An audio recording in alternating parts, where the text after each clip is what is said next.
సజ్జా నటించినటువంటి సినిమా చిన్న సినిమాగా వచ్చి ప్రపంచం సృష్టించినటువంటి సినిమా హనుమాన్. మరి ప్రశాంత్ వర్మ దర్శకత్వంలో వచ్చినటువంటి ఈ సినిమా ఎంతటి విజయాన్ని అందుకుందో మనకి ప్రత్యేకంగా చెప్పాల్సిన అవసరం లేదు. మరి ఇటువంటి నేపథ్యంలోనే హనుమాన్ కి సీక్వెల్ గా జై హనుమాన్ సినిమాలో రిషబ్ శెట్టి వీరాంజనేయ స్వామిగా కనిపిస్తున్న సంగతి కూడా తెలిసింది. మరి రిషబ్ శెట్టి ఇటీవల నటించి విడుదలైనటువంటి కాంతార సినిమా కూడా ఎటువంటి కాంతార చాప్టర్ 2 సినిమా కూడా ఎటువంటి విజయాన్ని అందుకుందో మనందరికీ తెలిసిన విషయమే. సో ఇప్పుడు రిషబ్ శెట్టి వీరాంజనేయ స్వామిగా అసలు ఈ సినిమా పైన అంటే జై హనుమాన్ సినిమా పైన ఎటువంటి అంచనాలు ఉన్నాయో ప్రత్యేకంగా చెప్పుకోవాల్సిన అవసరం లేదు. అయితే ఈ సినిమా అసలు రిషబ్ శెట్టి నటిస్తున్నటువంటి ఈ సినిమా బిగ్ స్క్రీన్ పైన ఎప్పుడు కనిపిస్తుందా, త్వరగా షూటింగ్ కంప్లీట్ చేసుకుని స్క్రీన్ పైన కనిపిస్తే బాగుంటుంది అని కూడా అందరూ వేచి చూస్తున్నారు. అయితే ఇటువంటి నేపథ్యంలోనే దురంధర్ మాస్ హీరో, దురంధర్ లో మాస్ క్యారెక్టర్ పోషించినటువంటి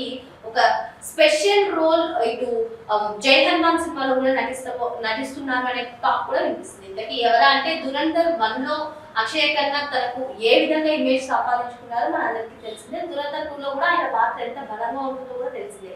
సో మరి అక్షయ్ ఖన్నా కూడా ఈ సినిమాలో జై హనుమాన్ సినిమాలో కీలక పాత్రలో నటిస్తున్నారట. సో కాకపోతే ఇక్కడ ఒక ఇంట్రెస్టింగ్ న్యూస్ ఏంటి అంటే ప్రశాంత్ వర్మ దర్శకత్వంలో వస్తున్నటువంటి మహాకాళి చిత్రంలో కూడా అక్షయ్ ఖన్నా నటిస్తున్నారనే టాక్ ఉంది. మరి ఇప్పుడు జై హనుమాన్ లో కూడా ఆయన నటిస్తున్నారంటే ఈ సినిమా పైన ఏ విధంగా అంచనాలు నెలకొన్నాయో చూడండి. మరి సో అంటే ఈ కాలంలో వచ్చేటువంటి ఈ మధ్య కాలంలో వచ్చేటువంటి సినిమాలన్నీ కూడా ఒక ఇండస్ట్రీకి సంబంధించినటువంటి పీపుల్ నే తీసుకొచ్చి అంటే ఆ స్టార్ కాస్టింగ్ నే తీసుకొచ్చి మూవీ తీయడం కాకుండా డిఫరెంట్ ఇండస్ట్రీ కన్నడ, మలయాళ, బాలీవుడ్ నుంచి ఇలా అందరినీ తీసుకొచ్చి ఒక మూవీలో ప్రెజెంట్ చేస్తున్నారు. కల్కి సినిమా అది బెస్ట్ ఎగ్జాంపుల్ అని మనం చెప్పుకోవచ్చు. సో ఇటువంటి నేపథ్యంలో అసలు ఇప్పటికే జై హనుమాన్ సినిమా పైన భారీ హైప్ ఉంది. మరి రిషబ్ శెట్టి పేరు చెప్తేనే చాలా అసలు రిషబ్ శెట్టిని అసలు వీరాంజనేయ స్వామిగా రాముడి కోసం ఏదైతే మాట ఇచ్చారో మాట ఏ విధంగా నిలబెట్టుకున్నారు అనే కథాంశం చుట్టూ తిరుగుతుంది.